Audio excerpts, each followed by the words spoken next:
ప్రభు, ఈ అజయుడు తమ కీర్తి నిలబెట్టడానికి పుట్టిన ప్రజ్ఞావంతుడు, ఏకసంతగ్రాహి, అఖండ మేధావి. వాడు నా శిష్యుడని చెప్పుకోవడానికి నేనెంతో గర్విస్తున్నాను. ఈ విజయుడు నిజంగా నష్టజాతకు. ఎంత ప్రయత్నించినా ఒక్క అక్షరం కూడా నేర్చుకోలేకపోయాడు. చతుర్విధోపాయాలు ప్రయోగించాను, లాభం లేకపోయాడు. ఎవరి ప్రారంభానికి ఎవరేం చేయగలరు? చూడండి, మీ ఇద్దరు కుమారులు మీ ముందు పెట్టాను. ఆనాటి మన మాట ప్రకారం మీరు ఎవరిని తీసుకువెళ్ళినా నాకు సంతోషం. ఆ ఎవరో ఎందుకు, ఈ అజయుణ్ణే తీసుకువెళ్ళండి, మీకు ఎంతో ఉపయోగపడతాడు. రాణి, నీ అభిప్రాయం ఏమిటి? పెద్దవాడు చదువు సంచలేని వాడే, మనం వదిలేస్తే ఏం అవస్థలు పడతాడు. పెద్దవాడిని తీసుకుందామండి. అలా కాదమ్మా, ఈ అజయుణ్ణే తీసుకువెళ్ళండి. వీడు అజయుడు కాదు, అజేయుడు. సమస్త విద్యలు సాంగోపాంగంగా చదివినవాడు. మీ కష్టాలన్నీ తీరిపోతాయి, మీకెంతో మేలవుతుంది. మహాశయ, బ్రతికినంతకాలం బ్రతకపోతామా? భగవదేచ్ఛ ఎలాగుంటే అలాగే కానీ విజయుణ్ణే మాకివ్వండి. అప్రయోజకుడైన కుమారునికి అన్యాయం చేయలేదు. అదే నా బాధ కూడా మహారాజా. విజయుడు అమాయకుడు, ఏమీ ఎరుగనివాడు. వాడంటే నాకు ఎంతో ప్రాణం. విజయుని ఇక్కడే ఉండనివ్వండి, విజయుణ్ణి మాత్రం తీసుకువెళ్ళదు. విజయుని మీద మీకున్న అభిమానానికి చాలా కృతజ్ఞుడు. కానీ క్షమించాలి, జ్యేష్ఠుణ్ణి వదులుకోలేదు. పిండోదకాలు ఇవ్వటానికి చాలా ముఖ్యం. విజయ, మీ గురుదేవులకి ప్రణామం చేసి సెలవు తీసుకున్నాయని.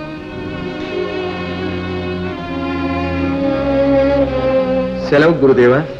మహాశయ, మీ మేలు జన్మ జన్మలకి మర్చిపోలేం. అమ్మా, నాన్న, అజయ్, అమ్మా, నన్ను విడిచిపెట్టి వెళ్ళిపోతారా? ఏవండి, ఏమిటది రాణి? మాట ఇచ్చాం, తప్పుతుందా? అన్నయ్య, తమ్ముడు, నువ్వు భయపడు, ధైర్యంగా ఉండు. గురువు గారి సేవ చేస్తూ ఇక్కడే ఉండు. నేను అప్పుడప్పుడు వచ్చి చూసిపోతుంటాను. రాణి, విజయ, అమ్మా, అన్నయ్య,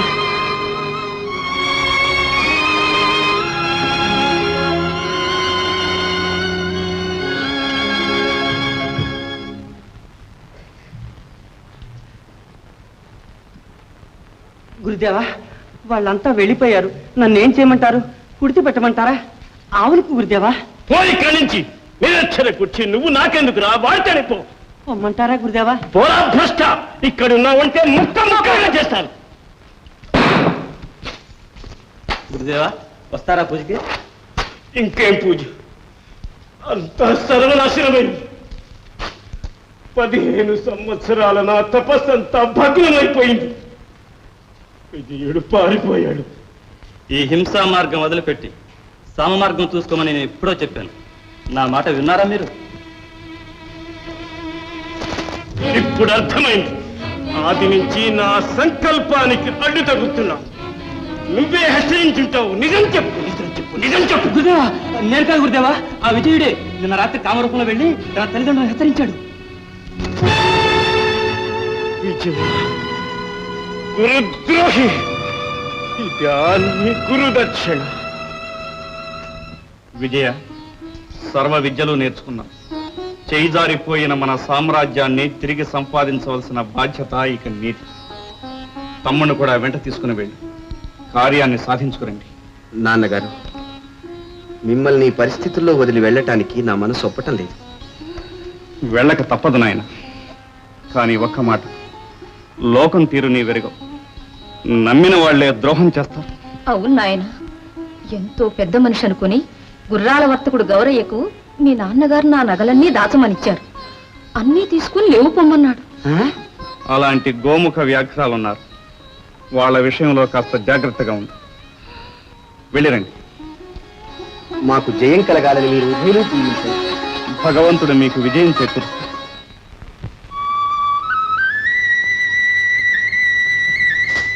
గౌరయ్య గారు, ఇంకొక 10,000 ఇప్పించండి. ఒక చిల్లి గవ కూడా కనుకెళ్ళలేదు.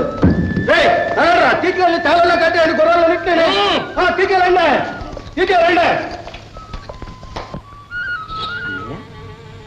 వాడి అనుకుంటాను గుర్రాలు గౌరయ్య. అవును, వాడు మన తల్లిదండ్రులకు చేసిన మోసానికి తగిన గుణపాఠం చెప్పాలి.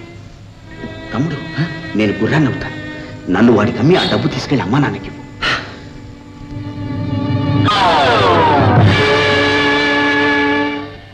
అన్నయ్య భలే సాధించేవే అన్నయ్య. దా రాజా దా. గౌరయ్య గారు ఆ గుర్రాన్ని చూసారా? చాలా బాగుందండి.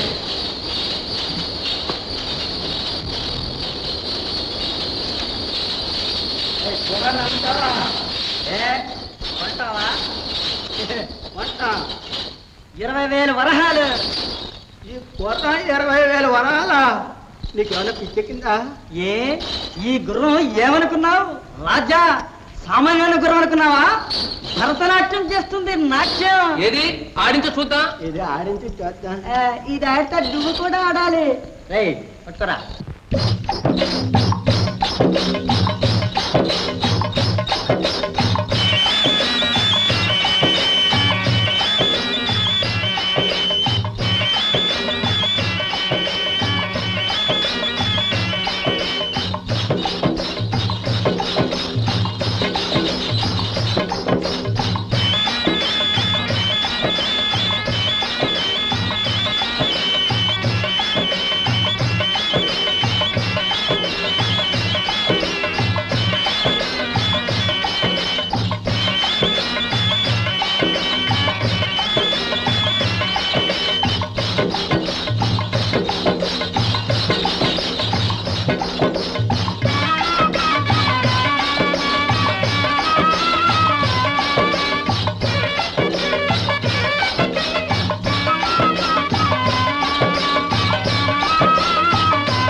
చాలు చాలు చాలు చాలు. గౌరయ్య గారు ఈ గుర్రం మన దగ్గర తప్పనిసరిగా ఉండాల్సిందే. తప్పకుండా ఉండవలసిందే. ఏమయ్యా ఎలా ఉంది? పర్వాలేదులే. ఇదిగో అబ్బాయి, బేరం చెప్పకుండా ధర చెప్పు. నేను ముందే చెప్పానుగా 20,000కి తగ్గనంటే తగ్గను. ఇదిగో చక్క ఎత్తాను. చక్క ఎత్తాను. ఎత్తావా? మొఖం చెడు మొఖం. దా రాజా. ఇదిగో అబ్బాయి, తొందరపడగా. ఇదిగో ఇది 10,000. ఇది 10,000. మొత్తం 20. మంచిది రాజా, వెళ్ళొస్తాను.